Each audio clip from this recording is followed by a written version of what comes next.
I worked 12-hour shifts while my husband did nothing, so I took my life back. I used to believe that love was the hardest thing, a sacrifice that required giving everything of you, until there was nothing left. That belief carried me through 14 months of relentless work. 12-hour shifts, back-to-back jobs. Then, home to more chores, emotional labor, and an unsupported spouse. I told myself that if you waited long enough, worked harder, and loved deeper, things would finally take shape. When we married, everything felt possible. He spoke of a tech startup, a creative venture, a life built from passion. I paid rent, utilities, groceries, everything. I supported him through rejection after rejection. Stock market dips and embarrassment. Initially, it felt like we were building something together, but gradually he stopped trying. His early mornings turned into midday sleeps. His presence retreated further, behind screens and excuses. While I sewed threadbare uniforms, commuted on buses, scrubbed floors, and carried him emotionally, he slipped deeper into a nerve. I confronted him. I begged. I read job boards aloud over dinner. He dismissed me as nagging. Told me I didn't understand how hard a man's life was nowadays. I couldn't argue I was worn out, but I knew this. I could no longer carry both of us. Then came the night it broke. I stormed through our door in the rain, drenched from an emergency shift. There were bags under my eyes, bills in my hands, emptiness in my heart.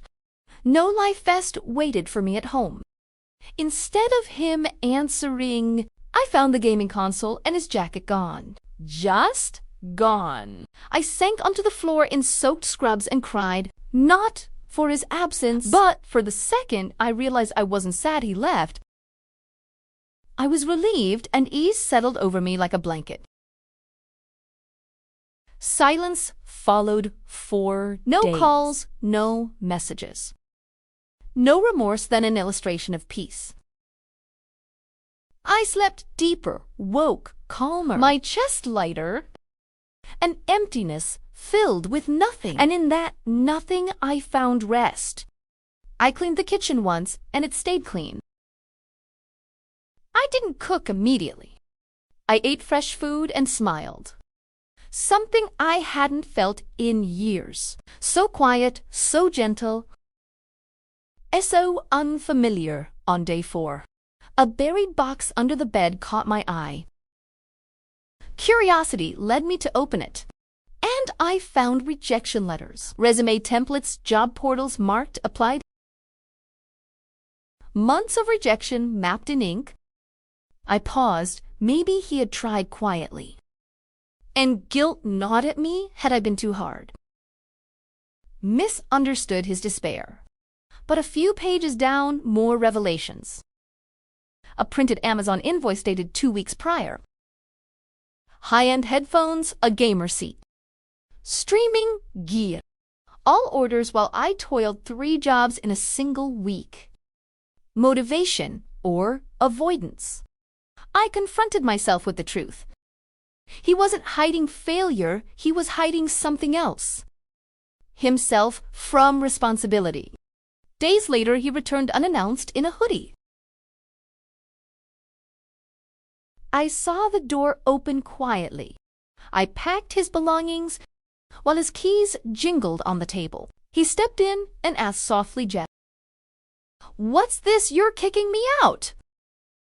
There was no yelling, no melodrama.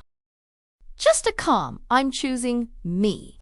I said, "You should have done that ages ago." No tears, no apologies. Just clarity during his pleas promises of change.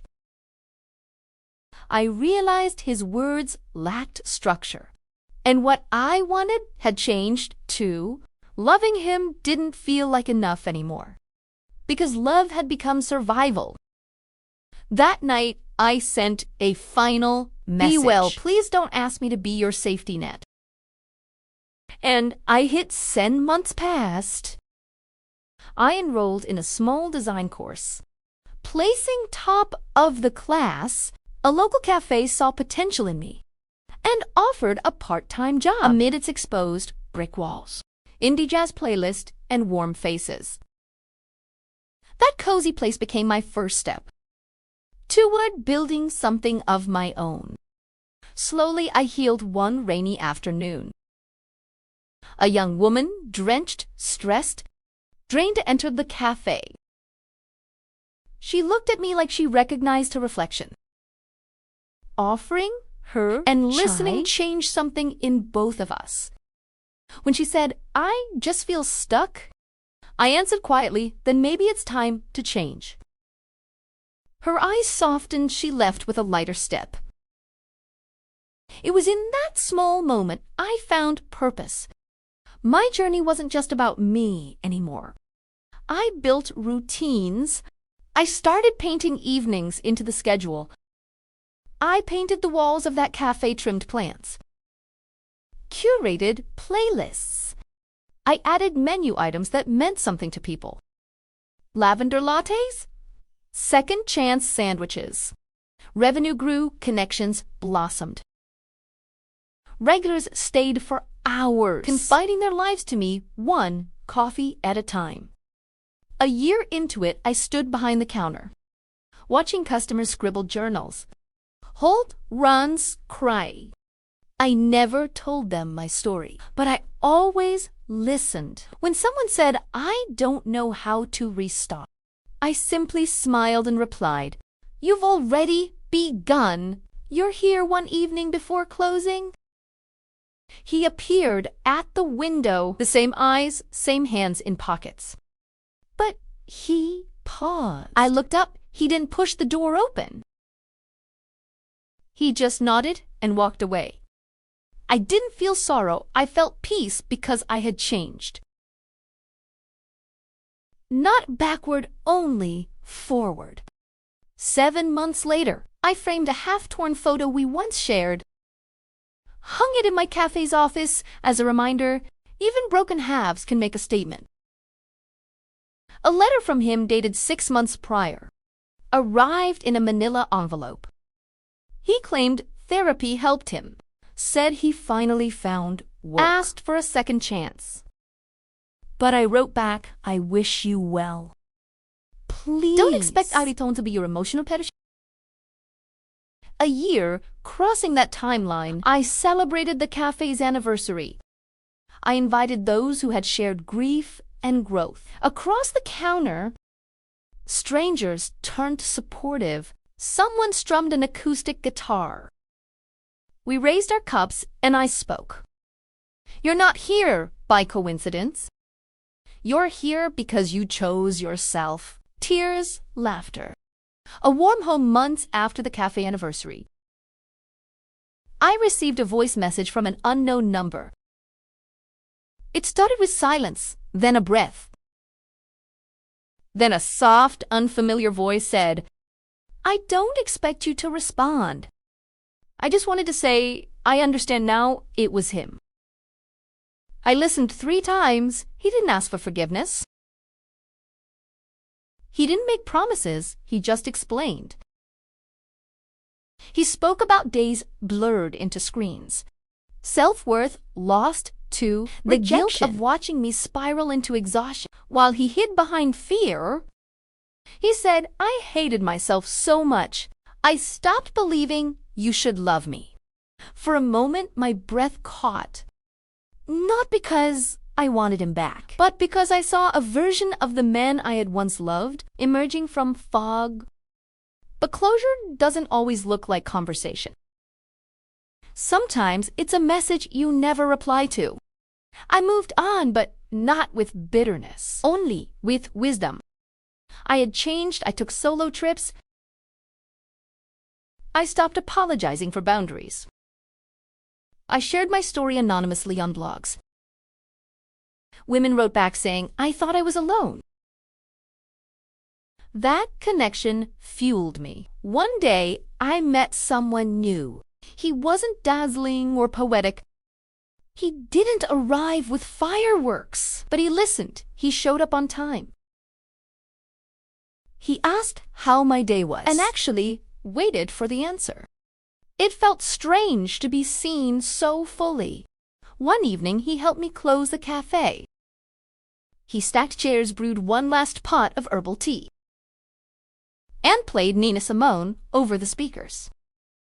No grand gestures, just presence. When he finally said, "I like you," I smiled. "I like me too," I replied, and for the first time, I realized I wasn't waiting to be rescued.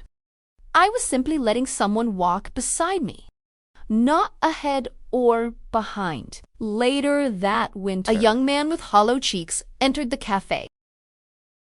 He asked for work, no resume. Just eyes full of storms. I didn't hire him immediately, but I offered soup, asked his name, and gave him warmth. A week later, he returned, and again, until he found the courage to say, "I'm ready now." I hired him. He reminded me of the man I used to love, not in looks, but in fragility. And I realized something vital. Healing doesn't mean we never help again. It means we help differently, from strength, not sacrifice. As seasons passed, the cafe became something more. A sanctuary. People left notes on napkins. "Thank you for letting me cry here. Thank you for remembering my name. Thank you for seeing me one night during a storm." I stayed late. The power flickered. A young couple waited out the rain inside. I handed them hot chocolate. They were quiet but grateful. As the lights steadied, the girl whispered, "This place feels like someone loved it back to life." I didn't reply. I just smiled. Heart full. And maybe that's what I had done years down the line. I spoke at a small community event about entrepreneurship and resilience. When asked, "What's your greatest achievement?" I didn't say the cafe. I didn't mention surviving heartbreak or starting over. I simply said learning how to be soft without breaking.